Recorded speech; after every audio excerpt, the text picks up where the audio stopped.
Hello friends, मैं हूँ अर्जुन। इस वीडियो में बात करेंगे हम स्केचिंग के बारे में। स्केचिंग में मैंने काफ़ी सारी चीज़ें इसमें कवर की हैं वीडियो में।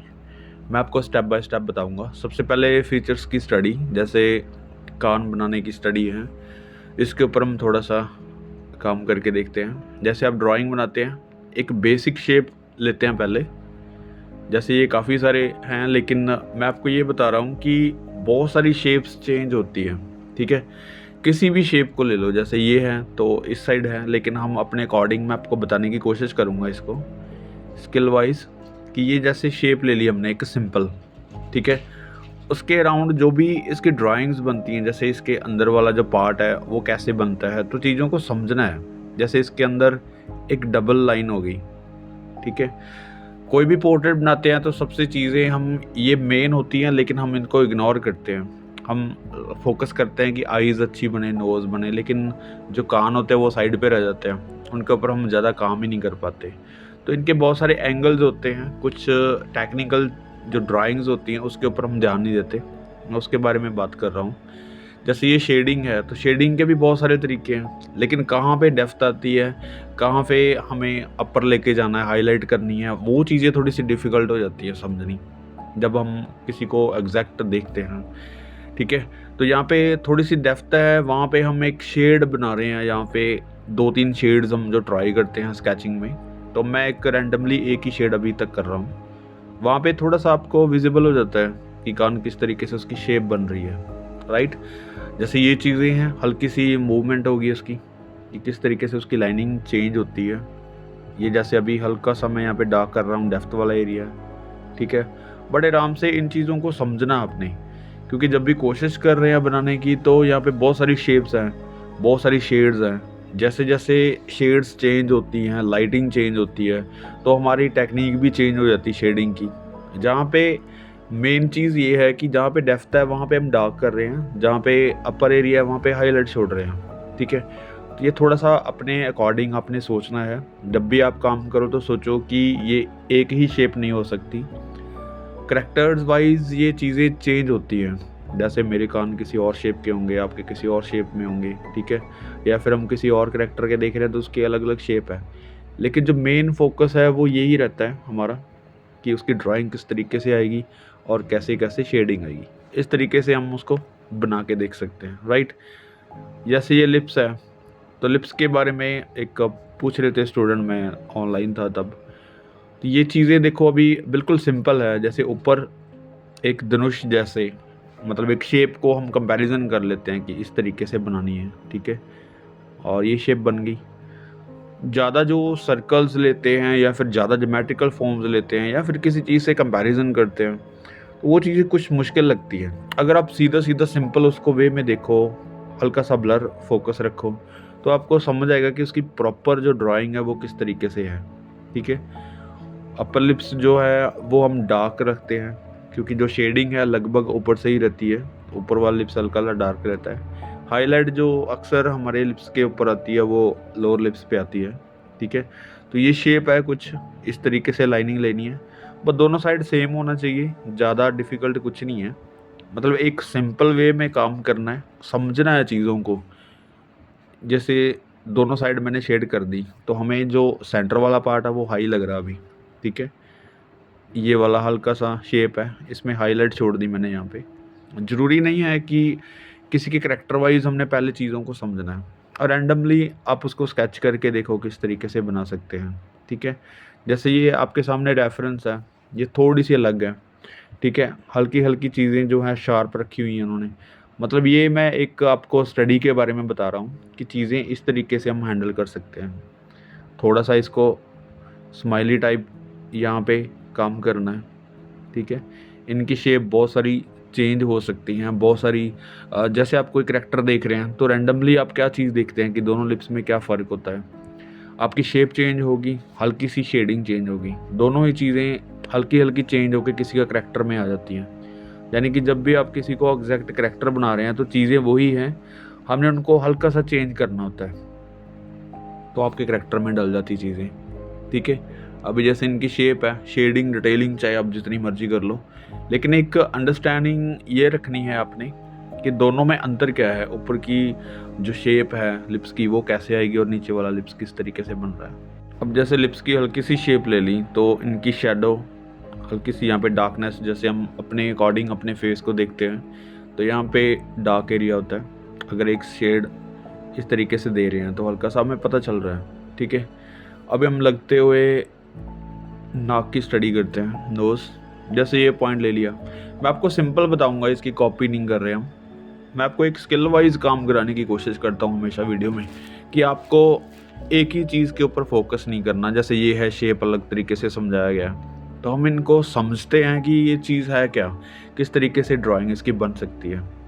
मैं आपको सिंपल एक वीडियो में पहले भी बताया मैंने, काफ़ी वीडियो वैसे, एक स्लैब टाइप हम कुछ चीज़ ले लेते हैं। जैसे यहाँ पे राउंड है तो राउंड एक बार में आपको समझ नहीं आएगा, ये स्लैब ले लेते हैं, ठीक है। स्लैब में आपको पता चलता है कि कौन सी चीज़ कहाँ पे स्टेबल कर रही है। जैसे मैं फ्रंट ले लेता हूँ हल्का सा समझाने के लिए, ये शेप आ जाती है दोनों साइड जो कि डाउन बन जाती है, ठीक है। ये वाली चीज़ें रहती है हमारी, हल्की सी शेप आगे वाला जो टिप रहता है, ठीक है। ये वाली नीचे वाला पॉइंट जो है वो इसका हाई पॉइंट रहता है, कि नोज़ कितनी डेप्थ पे है, कितना हाई आ रहा है, ठीक है, यानी कि इसकी ऊंचाई क्या है, ये चीज़। तो मैं हल्का सा आपको इसको बना के दिखाता हूँ। जैसे ये वाला पॉइंट हो गया और ये वाला हाइट होगी नोज़ की, ठीक है। ये कितनी भी हो सकती है करेक्टर वाइज। इसको मैं शेड कर दूंगा तो आपको पता चल जाएगा कि ये हाई लेवल आ गया इसका हल्का सा। तो चीज़ें इस तरीके से हम बना सकते हैं, बहुत इजी है। तो मेन चीज़ ये है कि हमें समझ आना चाहिए कि हम किस चीज़ के ऊपर काम कर रहे हैं, किस तरीके से उसको देख पा रहे हैं, ठीक है। हमारा जो देखने का नज़रिया वही चीज़ों को बनाने में हेल्प करता है। हम बहुत सारे स्केचेस करते हैं, उसके लिए ये ज़रूरी नहीं है कि आपने 10 स्केचेस बनाए तो आपको आने लग गया। आप 2 स्केचेस में भी बहुत सारी अच्छे काम कर सकते हैं, बहुत अच्छी स्किल ले सकते हैं, राइट। तो ये चीज़ें हैं, जैसे अभी हमने एजेस ख़त्म कर दिए इसके और हल्की सी शेड कर दी, ये वाले पॉइंट्स जैसे हल्के से अभी डिटेल कर दी, ठीक है। तो अभी हमें नोज़ का एक फॉर्म बन गई है। उसके बाद ये आगे वाली चीज़ें इस तरीके से हल्का सा डार्क कर देते हैं और ये पॉइंट अभी हमें कम दिखेगा। एक पॉइंट जो हमारी साइड वाला है वो हल्का सा ज़्यादा दिखेगा। ऑब्वियसली ये चीज़ें होती हैं हमारी समझ की। जैसे ये वाला पॉइंट है हल्का सा ज़्यादा दिखेगा क्योंकि हमारी वाली साइड है। तो ये देखना आपने है, आपके नज़रिए ने है कि किस तरीके से हमें कोई चीज़ दिखाई दे रही है। हो सकता है कि मुझे जो चीज़ दिखाई दे रही है मैं कितना समझ के काम करने की कोशिश करता हूँ, आपकी नज़र अभी तक कम हो, वहाँ पे आप नहीं देख सकते हैं, या फिर आप उससे भी मुझसे भी ज़्यादा ऑब्ज़र्व कर रहे हैं किसी चीज़ को, ठीक है। तो ये कंपैरिजन नहीं होता कि हम कैसे देख रहे हैं। अगर सपोज़ करो कि मैं कलर्स देख रहा हूँ तो हो सकता है मुझे बहुत सारे कलर्स दिख रहे हों यहाँ पे, ठीक है, और आपको वो कलर ना नज़र आएँ, वो फ्लैट नज़र आएँ। कई बार आपकी नज़रों में वो कलर्स पकड़े होते हैं पेंटिंग्स में जो मुझे दिखाई नहीं दे रहे, ठीक है। तो बहुत सारी चीज़ें हैं, मतलब नज़रिया अपना अपना रहता है, लेकिन चीज़ को समझना बहुत ज़रूरी है। जितनी समझ हम ड्राइंग में लगाते हैं और उतना ही कम हमें करने की कोशिश में लगे होते हैं। कि अगर हम 10 स्केचेस भी बनाते हैं तो 10 स्केच बनाने से पहले हम कुछ सीख सकते हैं, राइट। हमें ज़रूरी नहीं कि ये जो नोज़ की स्टडी है ये 10 स्केचेस बना के ही आएगी। अगर हम बहुत अच्छे से समझ के बना सकते हैं तो 2 स्केचेस 3 स्केचेस में भी अच्छी स्टडी हो जाती है। नहीं तो आपको 20 50 100 स्केचेस भी बनाने पड़ सकते हैं, तो समझ में नहीं आएंगी चीज़ें। इसलिए मैं ट्राई कर रहा हूँ कि कोशिश ये करो कि किसी भी चीज़ को जब बनाना है तो अपनी पूरी एनर्जी लगाओ, अपना ध्यान पूरा लगाओ, अपनी जो कैपेसिटी है काम करने की वो उसके ऊपर थोप दो पूरी, कि हमने 100% इस चीज़ को बनाया। कई बार हमारा मूड ही नहीं होता काम करने का, तो हमसे चीज़ बनती भी नहीं है, फिर हमें नेगेटिव हो जाता है कि हमसे ये चीज़ बन ही नहीं रही है।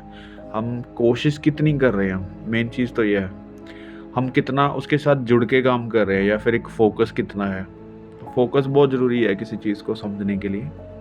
अभी मैं और चीज़ें बताता हूँ आपको, जैसे रैपिड स्केचेस करते हैं, कुछ फिगर स्टडी करते हैं, फिर मैं आपको बाद में एक स्टिल लाइफ बनाने की बताऊंगा टेक्निक कैसे बनाते हैं। जैसे रैंडमली खोला है मैंने, तो एक हाफ है, मतलब फुल बॉडी नहीं है, लेकिन हम किसी चीज़ को स्केच कर रहे हैं जब, तो हमें क्या चीज़ दिखाई दे रही है, उसका एंगल दिखाई दे रहा है और उसके बैठने का तरीका दिखाई दे रहा है, राइट। तो इसी तरीके से हम किसी भी चीज़ को हम स्टडी कर पाते हैं। जैसे ये कैप मैंने पहले स्टडी कर लिया, अब ज़रूरी नहीं है कि मुझे एक, जैसे हम मेज़रमेंट लेते हैं हर एक चीज़ की, तो पहले आप ग्राफिक में उसको पूरा मतलब डिज़ाइनिंग करें, लाइनिंग करें, ज़रूरी नहीं है। मैं आपको सिंपल वे बता रहा हूँ, क्योंकि टेक्निकल काफ़ी सारी चीज़ें आ जाती हैं। आपको कौन सी चीज़ ईज़ी लग रही है, कौन सी चीज़ को आप अच्छे से फॉलो कर रहे हैं, या फिर किसके आधार पे, किस ज्योमेट्रिकल फॉर्म से, या फिर किस चीज़ से आप बहुत अच्छा काम कर पाते हैं, मेन चीज़ वो है, राइट।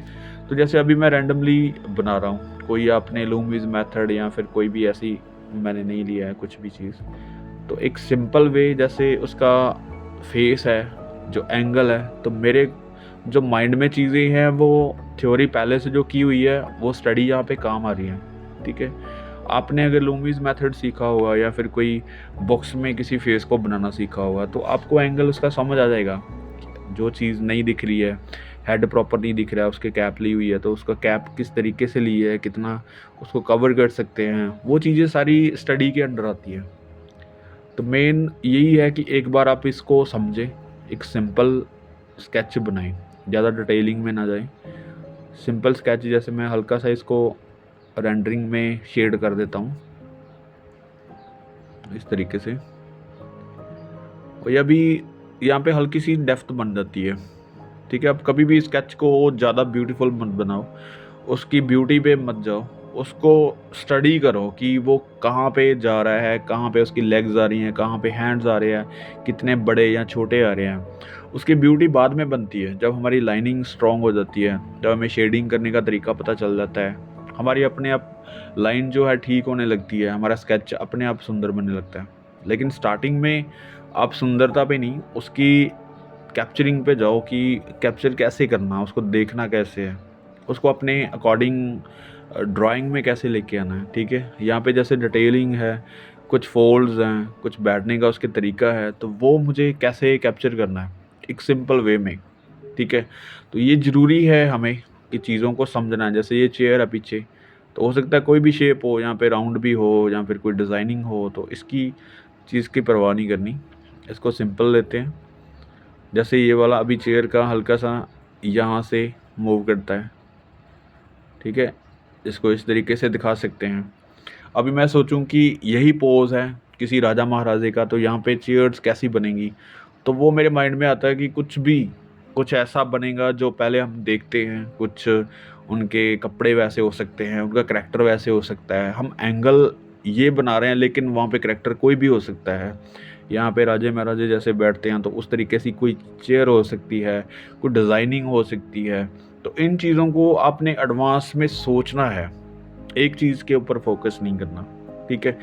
तो मैं कोशिश ये कर रहा हूँ कि हल्की हल्की चीज़ों को आप चेंज करें, आप स्किल वाइज काम करें जितना भी कर सकते हैं।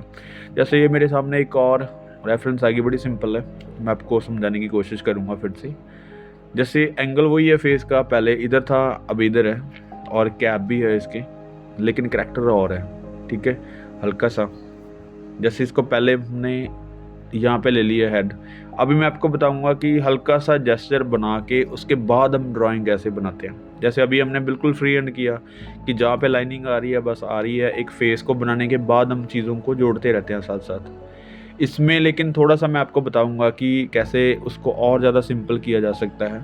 अगर आपको वो चीज़ें मुश्किल लगती हैं डायरेक्ट करनी, तो आप सिंपल कैसे बना सकते हैं। जैसे इसका शोल्डर ऐसे आ रहा है, हल्का सा टिल्ट है, और शोल्डर से बाजू इस साइड आ रही है, हल्की सी सिंपल लाइन, ठीक है। उसके बाद ये वाला पॉइंट देखो, बिल्कुल लाइनिंग सिंपल, जैसे ये कोई बाजा यहाँ पे उसने टंगा हुआ है, ये वाली लाइनिंग होगी इसकी, ऊपर वाला टॉर्सो बन गया। अभी हल्की लाइनों से आप नीचे की तरफ लेके आए लेग्स को, कोई फोल्ड्स वगैरह ज़्यादा नहीं, यहाँ पे लेग्स आ गई, ठीक है। हल्की सी लेंथ बड़ी है इसकी, यहाँ तक आ सकता है, यहाँ पे, ठीक है। तो ये हमारे पास एक जेस्चर बन गया, ये है सिंपल तरीका। और अगर वो आपको डायरेक्ट नहीं समझ आ रहा है कि आप फेस बना रहे हैं बाद में चीज़ें ऐड कर रहे हैं, आप इस तरीके से आपके पास एक फॉर्म बन जाती है। उसके बाद अपनी लाइनिंग को लाइट एंड डार्क करके या फिर हल्की सी उसकी डिज़ाइनिंग जो भी है उसको ले सकते हैं। मैं यहाँ पे कोई भी डिज़ाइन नहीं बनाऊँगा, कोई भी सिंपल आपको बताने की कोशिश कर रहा हूँ। स्केच को जितना हम सिंपल करेंगे उतना ही ज़्यादा आपको समझ आती है। जितनी लाइनिंग में करेंगे, आप क्या कर रहे हैं कि कुछ चीज़ें मुझे सेंड कर रहे हैं, कुछ स्टूडेंट मुझे काम सेंड करते हैं, तो उनमें क्या होता है कि शेडिंग होती है। उनकी कोशिश रहती है कि स्केच को लाइट एंड शेड कैसे दिखाएं, उसको प्रॉपर कैसे बनाएं, उसको मिक्स करके, यानी कि जो शेड कर रहे हैं, शेड उनकी लाइनों में नहीं होती, उनको मर्ज करके कुछ मिक्सिंग टूल यूज़ करके बनाते हैं। तो आपको लाइन का पता नहीं चलता कि आप लाइनें कितनी खींच रही हैं, कहाँ पे कौन सी लाइन आ रही है, ड्राइंग कहाँ पे है, सब कुछ मिक्स हो रहा है। तो कोशिश ये करो कि स्टार्टिंग में जब भी आप काम कर रहे हैं तो लाइनों से बनाओ। जो भी चीज़ बन रही है लाइन को सुधारना है बस, ठीक है। जितनी आप लाइन खींच रहे हैं वहाँ पे आपको पता चलेगा कि ये लाइन गलत है। हल्की लाइनें चलाएं पहले, फिर उसके बाद जो परमानेंट लाइन लगाते हैं, डार्क लाइन लगाते हैं, वो आपके स्केच को फाइनल करता है। तो मेन ये है कि ज़रूरी नहीं है कि आपको शेड करना है, बहुत ही माइनर रेंडरिंग करो, शेडिंग करो, जो कि आपको समझ में आए और उसके नीचे जो लाइनिंग लगी हुई है फाइनल, वो भी दिखनी चाहिए। जैसे मैं अभी शेड कर रहा हूँ यहाँ पे, तो मेरी लाइनिंग कहीं पे भी कोई मिक्स नहीं हुई, हल्की सी रेंडरिंग कर रहा हूँ, फिर भी वहाँ पे पता चल रहा है कि शेडिंग भी है, डेप्थ भी है, लेकिन वो लाइन भी है, ठीक है। तो इस तरीके से अपने स्केच को स्ट्रॉन्ग करना है, हमने परफेक्ट करना है। और शेडिंग, डिटेलिंग, ये चीज़ें बाद की चीज़ें हैं। मैं आपको शेडिंग के बारे में भी अभी बताऊंगा कि आप शेडिंग किस तरीके से स्टार्ट कर पाते हैं किसी भी ऑब्जेक्ट में, ठीक है। ये हो गया हमारे पास एक फिगर ड्राइंग। इसके पास वाला भी हल्का सा माहौल बना देते हैं। जैसे अब किसी भी चीज़ को आप सिंगल फिगर बना रहे हैं, उसके साथ का जो माहौल है हल्का हल्का उसको भी अगर बनाएंगे तो एक कंपोजिशन टाइप हमारे पास स्केच बन जाता है, ठीक है। अभी ये सिंगल एक फिगर है, लेकिन यहाँ पे कोई चीज़ पड़ी हुई है, मैं रैंडमली ऐसे ही शेड कर देता हूँ, कुछ भी यहाँ पे रखा हुआ है। तो आपको कुछ भी डिटेल करने की ज़रूरत नहीं है इनकी, मतलब जो चीज़ें आपके पास बनी हुई हैं अराउंड, आपने फोकस करना है, फिगर के ऊपर करना है। बाकी की चीज़ें हैं तो कंपोजिशन में फिट हो रही हैं, हमें उनको ज़्यादा अहमियत नहीं देनी, ताकि फिगर हमारी मेन लगे, बाकी की चीज़ें हल्की सी कम लगे। जैसे यहाँ पे रोड है, ठीक है, यहाँ पे लाइन जा रही है रोड वाली, यहाँ पे पीछे कोई स्टोर है और उसका जो दरवाज़ा है डार्क में आ रहा है, ठीक है। हल्का सा इसको रेंडरिंग करके दिखा सकते हैं। मतलब यहाँ पे सिंगल फिगर को लेके आप बाकी की चीज़ें जब ऐड करते हैं तो आपको कंपोजिशन बनाने की एक हेल्प मिल जाती है। जब भी आप कभी स्केच बनाते हैं तो पहले तो सिंगल फिगर जो आप बना रहे हैं वो ही बनाएं। अगर आपका स्केच अच्छा बन जाता है, ठीक ठाक बन जाता है, फिर बाद में उसको ऐड करना है कि आप किसी चीज़ को किसी कंपोजिशन में लेके जा रहे हैं, ठीक है, जहाँ पे और भी फिगर्स हो सकती हैं, और भी चीज़ें इसमें ऐड हो सकती हैं। लेकिन जो भी मेन आपको लगता है, धीरे धीरे वहाँ पे आपने हल्का सा फोकस करना है, ठीक है। तो ये देखो अभी एक सिंपल सा स्केच है। अब मैं आपको बताता हूँ कि कोई स्टिल लाइफ देखते हैं। यहाँ पे स्टिल लाइफ को किस तरीके से मैनेज कर पाते हैं या फिर कैसे बनाने की कोशिश करते हैं। हम कोई सिंपल ऑब्जेक्ट लेते हैं क्योंकि काफ़ी ज़्यादा लंबा हो जाता है वीडियो। ये देखो अभी ये वाली शेड है, मैं हल्का सा समझाऊंगा आपको, क्योंकि ऑब्जेक्ट कोई भी हो सकता है, ज़रूरी नहीं है कि हम इसी को बनाएंगे। मैं छोटा सा यहाँ पे बना के दिखाता हूँ। अभी इस ऑब्जेक्ट को मैं पार्ट बाय पार्ट बताता हूँ आपको। जैसे आपने पहला उसका नेक बनानी है, उसका जो ऊपर वाला पार्ट है ये वाला, इसको आपने बॉक्स बनाना है, ये वाली चीज़ें बाद में। और यहाँ पे सेंटर लाइन। अब आपको इसकी शेप कैसे बनानी है, मैं सीधा इसको राउंड लूँगा तो कोई भी गलती हो जाएगी, ज़्यादा बड़ा हो जाएगा, छोटा हो जाएगा। लेकिन एक सिंपल लाइन, स्ट्रेट लाइन से हम इसको कंप्लीट करना है। पहले इसका बेसिक ये वाली चीज़ें होगी, हल्का सा ऐसे रखो, फिर बाद में ये वाली चीज़ आ गई अंदर की तरफ। तो उसकी शेप जो है धीरे धीरे आपने राउंड लेके आनी है, यानी कि पहले स्ट्रेट लाइन में काम करना है, फिर धीरे धीरे कोशिश करनी है कि इन चीज़ों को राउंड में तब्दील कर देना आपने, ठीक है। बहुत ही सिंपल है। मतलब आपको जब पूरे ऑब्जेक्ट को देखते हैं तो पूरा ऑब्जेक्ट क्या है, हमें देखने का नज़रिया जो है, हमें फोकस नहीं आता करना। जब फोकस करना नहीं आता तो हम चीज़ों में उलझ जाते हैं। अगर 4-5 चीज़ें यहाँ पे होंगी तो आपको मुश्किल लगेगा। स्टार्टिंग में आप एक चीज़ को बनाएं, एक सिंगल चीज़ को लेके बनाएं, धीरे धीरे उसकी शेडिंग करें, धीरे धीरे उसको आराम से उसकी शेप बनाएं। जैसे ये अभी एक हल्की सी शेप बन गई है। उसके बाद ये देखो इसका नेक जो है मैं हल्का सा बना के दिखाता हूँ। यहाँ पे एक पॉइंट बना हुआ है, जैसे उसका डिज़ाइन है कुछ भी, ठीक है। ये वाला अभी हमारी वाली साइड है तो इसका वही एंगल आएगा, ठीक है। जैसे ये दूसरी वाली साइड भी एक है इसकी नेक बनी हुई, तो यहाँ पे हल्का सा ये चीज़ दिखेगी, तो इसको बड़े आराम से हम दिखा सकते हैं। अभी हल्की सी शेप ठीक कर लो, जैसे जो एजेस हैं वहाँ पे एजेस नहीं दिख रहे तो हल्का सा इसको ख़त्म कर दो एजेस को। मैं बिल्कुल वहाँ पे कॉपी करने की कोशिश नहीं कर रहा हूँ, क्योंकि नहीं तो 1-1.5 घंटा लग जाता है स्टिल लाइफ को। मैं आपको एक स्किल वाइज समझाने की कोशिश कर रहा हूँ। जैसे ये रेंडरिंग से पहले इनके पार्ट को समझना है। जैसे ये ड्रेपरी है तो इसको पहले शेड नहीं करना, पहले इनकी लाइनिंग हल्की सी ऐसे ले लेते हैं। अभी हमारे पास एक ड्राइंग लगभग बन चुकी है, ठीक है। हम इसको ज़्यादा डिटेल नहीं करते, हल्की सी लंबाई है जो शेडिंग में वो उसको बाद में देखते हैं। ये वाली चीज़ इस तरीके से आ रही है, ठीक है। यहाँ पे आ रहा हाईलाइट। अब मैं आपको थोड़ा सा स्किल वाइज बताता हूँ कुछ चीज़ें। जैसे हम एक बॉक्स ले लिया, सिंपल वे बता रहा हूँ, एक ब्लैक एंड वाइट, एक साइड आपने वाइट छोड़ना है, एक ब्लैक छोड़ना है, यानी कि 2 चीज़ें होगी, 2 शेड में काम कर रहे हैं। और इसमें जो राउंड करते हैं काम, वहाँ पे आप देख रहे हैं कि शेडिंग को हम धीरे धीरे डार्क की तरफ लेके जाते हैं और यहाँ पे एक हाईलाइट भी बच जाता है। यानी कि आपने बहुत सारी वीडियोस देखी होंगी इस तरीके से, जब हम किसी राउंड चीज़ को दिखाते हैं तो शेडिंग चेंज होती है लगभग, और यहाँ पे शेडो, राइट। तो इस तरीके से किसी मोल्ड को हम मतलब 3D बना देते हैं, 3D ऑब्जेक्ट बनाते हैं। अब ये नेक है तो यहाँ पे एक साइड डार्क है, एक साइड लाइट है। जैसे ये है, इसके अपोजिट बनेगा, यानी कि जिस साइड लाइट नहीं आ रही, जैसे मेरा हैंड है इस तरीके से, ये डार्क एंड ये लाइट, सामने वाली चीज़ के ऊपर लाइट पड़ती है। जब अपोजिट होता है तो वहाँ पे डार्कनेस आती है। शेडिंग जैसे लाइट डार्क, मिडल टोन, फिर डार्कनेस, फिर एक्स्ट्रा डार्क, ये वाले टोन्स होते हैं। मैंने शेडिंग के बारे में भी एक वीडियोज़ हैं, आप देखेंगे चैनल पे तो मिल जाएगी आपको। तो इसको आप धीरे धीरे जब शेड कर रहे हैं तो बहुत शार्प तरीके से करें, उसकी शेप पहले सही करके करें, धीरे धीरे करनी है। मतलब आप एक ही बार में उसको डार्क नहीं कर सकते, एक ही बार में उसको फाइनल नहीं करना। हल्का सा कोशिश करो कि धीरे धीरे चीज़ के अंदर जाना आपने, ठीक है। आपने पहले हल्की लाइट देनी है, फिर उसके बाद डार्क देनी है, फिर एक्स्ट्रा डार्क देनी है, जो डिटेलिंग उसके बाद आती है, ठीक है। तो आप सिंपल एक बार उसकी टोन्स फिल करो कि किस तरीके से आती है, और जैसे जैसे टोन्स डार्क की तरफ लेके जाना ही है, वैसे वैसे डिटेलिंग की तरफ भी जाना है, ठीक है। ऑब्जेक्ट की डिटेलिंग धीरे धीरे उसकी शेड के साथ करनी है।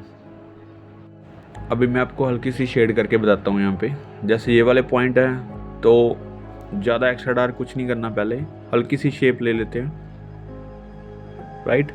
आप अगर बहुत आराम से करेंगे, 1-1.5 घंटा लगता है किसी भी ऑब्जेक्ट बनाने में। और अगर बहुत अच्छे से करना है इसको, और ज़्यादा ऑब्जेक्ट करने हैं, बहुत फास्ट तरीके से करना है, तो ये ज़रूरी नहीं है आपने कि किसी चीज़ को पहले ही फास्ट करना है। आपने पहले कोशिश करनी है कि उसको सही बनाना है। कितना टाइम लगेगा वो मैटर नहीं करता, पहले उसको सही बनाना सीखें।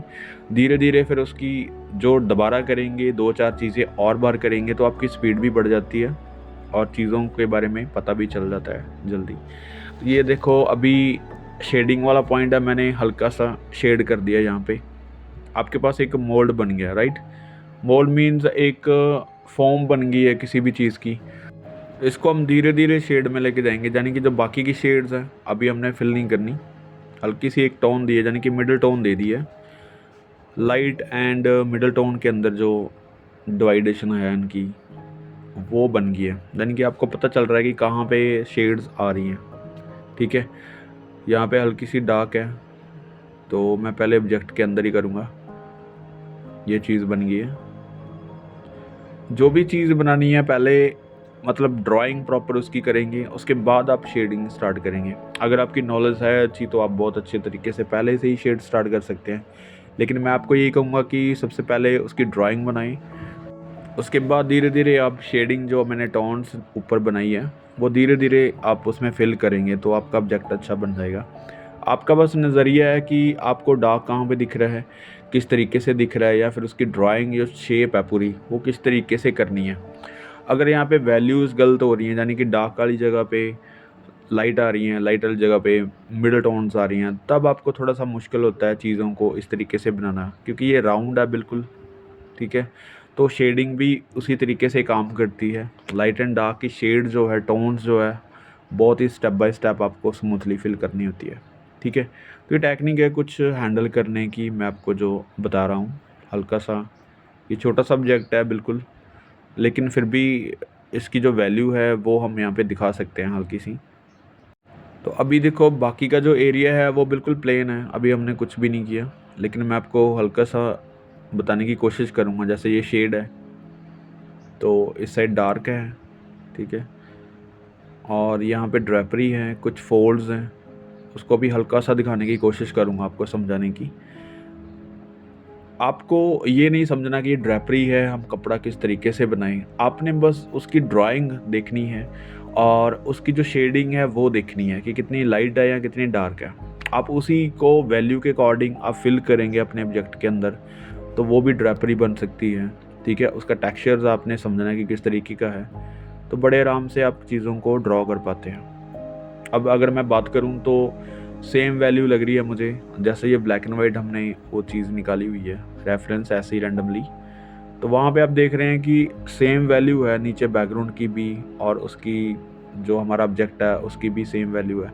अगर यहाँ पे कपड़ा कोई ब्लू या रेड या किसी और टाइप का होता तो उसकी शेडो या फिर उसकी वैल्यू कुछ और होती। यानी कि मैं समझाने की कोशिश कर रहा हूँ कि जो ड्रेपरी है अगर किसी और कलर की होती है या फिर हमारा ऑब्जेक्ट किसी और कलर का होता है, तो शेडिंग की जो टोन्स है वो चेंज हो जाती हैं।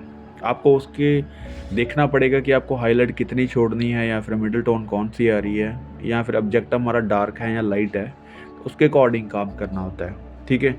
आप 2-4 स्टिल लाइफ बनाएंगे तो आपको हल्का सा बेसिक का पता चल जाएगा कि आपको कैसे करना है, शेडिंग कैसे करनी है। और यहाँ पे मैं हल्का सा रेंडरिंग इस तरीके से बोल्ड कर रहा हूँ। बहुत ज़्यादा स्मूथ करेंगे तो बहुत टाइम भी लगता है। एक सिंपल वे में जब भी आप स्टडी कर रहे हैं तो मुझे लगता है ऐसे स्केचेस करने चाहिए आपको छोटे-छोटे, 10-15 मिनट में ये स्केच बन जाता है बहुत ईज़िली। और ऐसे अगर 10-12 स्केचेस बनाएंगे तो मुझे लगता है स्टिल लाइफ के बारे में आपको बहुत ही नॉलेज मिल जाती है। स्टार्टिंग का पॉइंट जो होता है, स्टार्ट कैसे करना है, उसको फिनिश कैसे करना है, ये 2 पॉइंट बहुत मेन होते हैं। और ये फिनिशिंग पॉइंट जैसे हम लेते हैं तो आपको जैसे वैल्यू दिखानी है हल्की सी बैकग्राउंड डार्क करके, तो ये ऑब्जेक्ट हमारा और थोड़ा सा 3D लग जाएगा दिखने, ठीक है? यहाँ पे हल्की सी शेड कर देते हैं रैंडमली, क्योंकि जिस साइड ऑब्जेक्ट हमारा लाइट है तो वहाँ पे हल्का सा हम बैकग्राउंड को डार्क कर सकते हैं, और जहाँ पे हमारा ऑब्जेक्ट डार्क है वहाँ पे हम हल्की सी हाईलाइट छोड़ेंगे या फिर लाइट छोड़ेंगे तो ऑब्जेक्ट के अंदर डेप्थ आती है। तो दोनों चीज़ों को देखना है हमें कि किस तरीके से हम मैनेज कर पाते हैं, राइट? यहाँ पे ड्रेपरी दिख रही है हल्की सी, और इसको हम कैसे भी शेड कर सकते हैं, मैं ऐसे ही रैंडमली बना देता हूँ। इसके ऊपर हम एक अलग क्लास लगाएंगे, आपको पता चल जाएगा कि कैसे फोल्ड्स बन सकते हैं। तो ज़्यादा इसमें डिटेलिंग करने की ज़रूरत नहीं है, हम अलग से एक लेसन करेंगे जिसमें सिर्फ ड्रेपरी के बारे में बात करेंगे। यहाँ पे जैसे हमें पता है कि बैकग्राउंड काफ़ी डार्क है, हमें ज़रूरी नहीं कि वहाँ पे पेज को डार्क ही करना है। कोशिश करो कि सिर्फ अपने ऑब्जेक्ट के ऊपर फोकस रखो। ऑब्जेक्ट की वैल्यू चाहे लाइट है चाहे डार्क है, कुछ भी हो सकती है, लेकिन अपनी समझ रखो, अपनी स्किल रखो कि हमें उस चीज़ को किस तरीके से 3D बनाना है, कैसे उसको उभारना है, ऊपर की तरफ लेके आना है, ठीक है? तो ये कुछ टिप्स हैं जो मैंने अपने अकॉर्डिंग आपको बताए हैं, जो मेरी स्टडी है मैंने आपके साथ शेयर की है। तो कोशिश करो कि इन चीज़ों की स्टडी करें आप, और अपनी स्केचिंग को कंटिन्यू रखें। ट्राई करेंगे नेक्स्ट टाइम और किसी टॉपिक पे बात करेंगे। Thank you so much for watching this video.